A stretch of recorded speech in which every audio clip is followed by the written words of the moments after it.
E aí, pessoal, para fechar, certo, e amarrar os conceitos completos da parte de hipertensão arterial, eu já fiz um vídeo referente à hipertensão arterial, certo?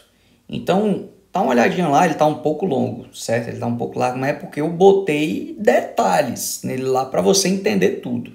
A gente passa agora a minha missão aqui contigo é te explicar um pouco sobre crise hipertensiva, tá? E antes de qualquer coisa, você vê os três ursinhos aí, né? Um gritando, fechando o olho, o outro mexendo na cabeça, o outro de olho fechado já. Aí você imagina, pô, esse aqui, ó, esse primeiro aqui, certo? Ele pode estar evoluindo com a retinopatia hipertensiva. Esse segundo aqui, tá de olhão aberto aí, ó, pode ser uma encefalopatia, né? Hipertensiva. E esse terceiro, se a gente usar bem a imaginação, pode ser um AVE. E isso tudo entra na crise hipertensiva. Por quê? Porque, veja bem, o conceito de crise hipertensiva é um aumento súbito, ou seja, agudo, abrupto, certo? Da pressão arterial, e eu vou te dizer em picos, com valores, certo? Com valores maior ou igual a 180 por 110 milímetros de mercúrio. Agora veja bem, eu te disse que é uma elevação súbita aguda, é naquele momento. O paciente tem ou não tem, certo? Hipertensão arterial, e ele do nada vai para pico hipertensivo, de maior ou igual a 180 por 110. Tem paciente que cronicamente ele cursa com esses valores, que é o estágio 3 lá da hipertensão arterial.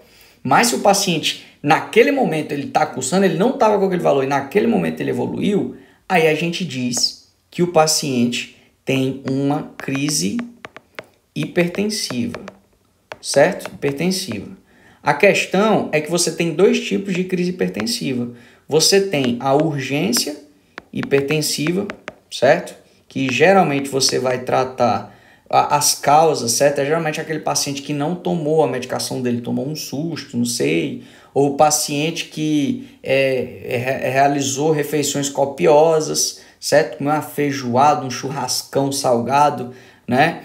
E aí ele foi para emergência, certo? E esse paciente, ele apresenta lesão de órgão-alvo, mas crônica, certo?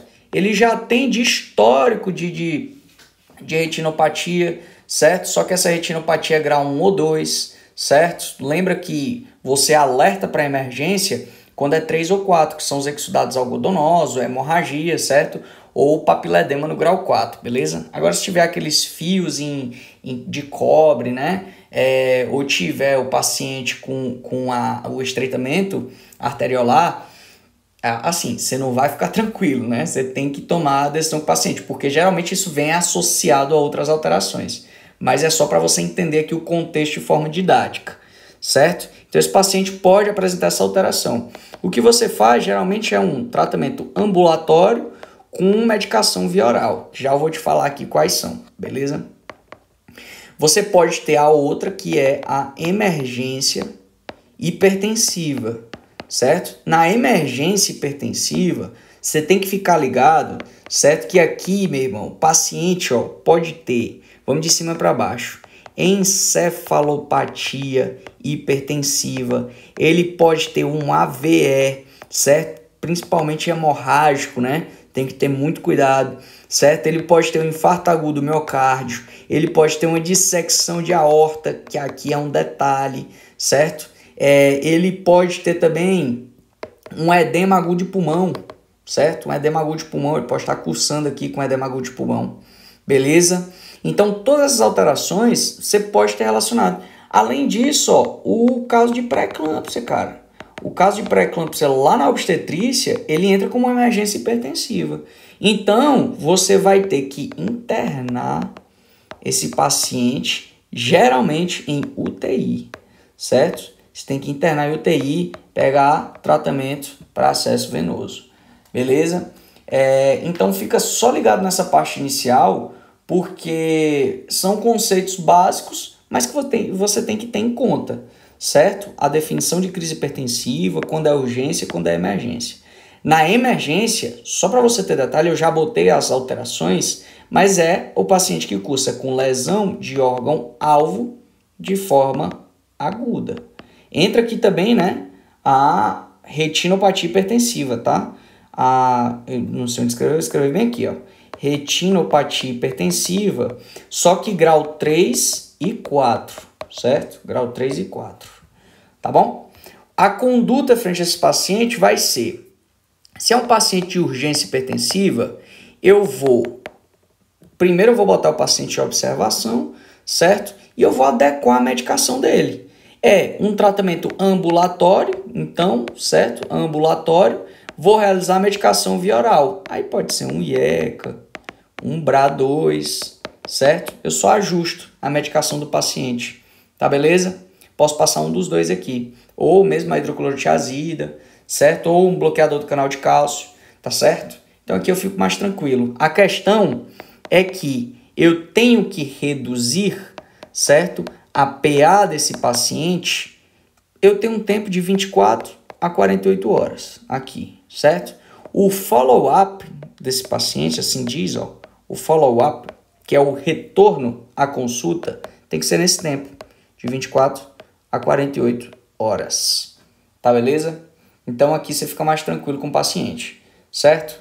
Agora, se eu falar de emergência, obviamente que eu não vou especificar o tratamento de cada emergência, porque lá na pré-eclâmpsia você utiliza o sulfato de magnésio, dentre outras medicações. Na dissecção de aorta, que é o detalhe que eu vou botar para ti, você reduz rapidamente, certo? Na dissecção de aorta, cara, tu tem que reduzir rapidão, certo? O que eu vou te falar aqui é o contexto geral, não são as exceções, certo?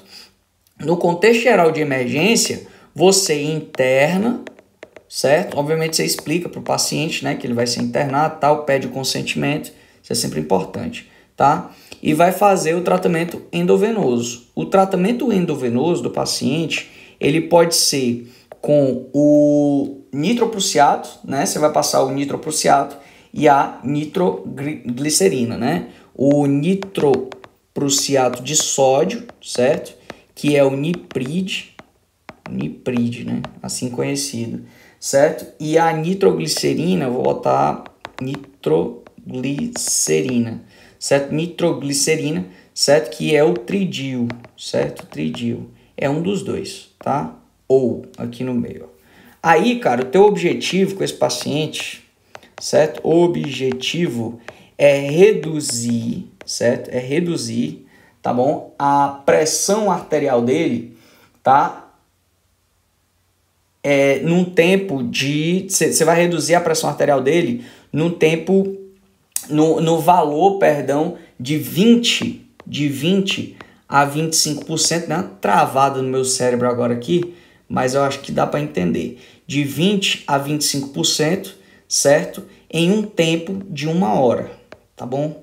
Você tem que reduzir de 20 a 25% da pressão arterial do paciente, do que ele tem inicialmente, certo? Em 1 hora.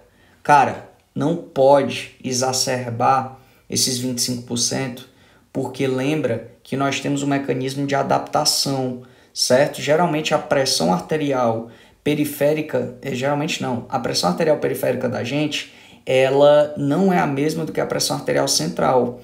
Então, a central, ela se adapta à pressão arterial periférica. Se você reduzir demais esses valores, o paciente pode evoluir com um quadro de AVE isquêmico, por exemplo, certo? Você pode estar complicando a situação do teu paciente, tá? Veja bem, eu não falei a nenhum momento, certo? Em normalizar. Eu não falei em normalizar. O que eu falei, certo? É reduzir. Você tem que reduzir a pressão arterial do paciente nesses dois casos. Por quê? Porque se você normalizar, acontece o que eu falei anteriormente. Beleza? Tranquilo? Pronto. De forma geral, é isso daqui. Obviamente, né? Você vai ver lá o paciente no tratamento do AVE, se é um AVE isquêmico, aí já é outra história, né? AVE hemorrágico você já manda para UTI e o cirurgião, o neurocirurgião que vai tomar de conta, certo? A paciente com pré-eclâmpsia, você já vai internar também a paciente, passar sulfato de magnésio para ela, certo? E antihipertensivos, tá beleza? O paciente com dissecção de aorta, que é o único diferencial, vou botar até um OBS aqui, certo? É o paciente com dissecção da aorta. A dissecção da aorta, você reduz, a única que você reduz, maior é esse valor aqui, certo? Na primeira hora, porque a hipertensão, ela agrava a dissecção aorta, beleza? Então, você tem que reduzir rapidamente mesmo, tá certo? Mas é a única exceção. Aí, dentre outras alterações, né? O infarto agudo do miocárdio, você vai fazer lá o que o pessoal conhece por Monabicha, né? Que você vai chamar de... pode ter o beta-bloqueador, vai ver se tem indicações de trombolítico, né? Se tiver supra de ST, tem que indicar o Ziecobrar, certo? Também para esses pacientes, a heparina e tudo mais. Beleza? Clopidogrel, né? O ácido acetilsalicílico, enfim. É só para você entender que isso aqui é um contexto geral para que, se você tiver frente a uma situação de crise hipertensiva, você tem que saber o que passar para o paciente, tá certo? E quando e como, beleza? Bom, para fechar, follow-up é o retorno, certo? O retorno, e eu te falo que na urgência, o retorno ele vai ser de 24 a 48 horas. Mas tem uma situação que é a hipertensão crônica não controlada. É aquele paciente que cronicamente, certo? Cronicamente cursa com valores de pressão arterial maior ou igual a 180 por 110 milímetros de mercúrio. Esse paciente aqui, quando ele chegar na consulta, o follow-up dele vai ser de 7 a 12 dias, beleza? Só para você ter uma ideia aí, tá bom? O grande detalhe é que é o primeiro aqui, né? O paciente na urgência, primeiro ele tem que ser controlado em 24 a 48 horas. Depois eu peço para ele voltar em 7 dias, certo? Só para controle de pressão arterial, aferição novamente e tudo mais. De resto, de resumo, é isso, certo?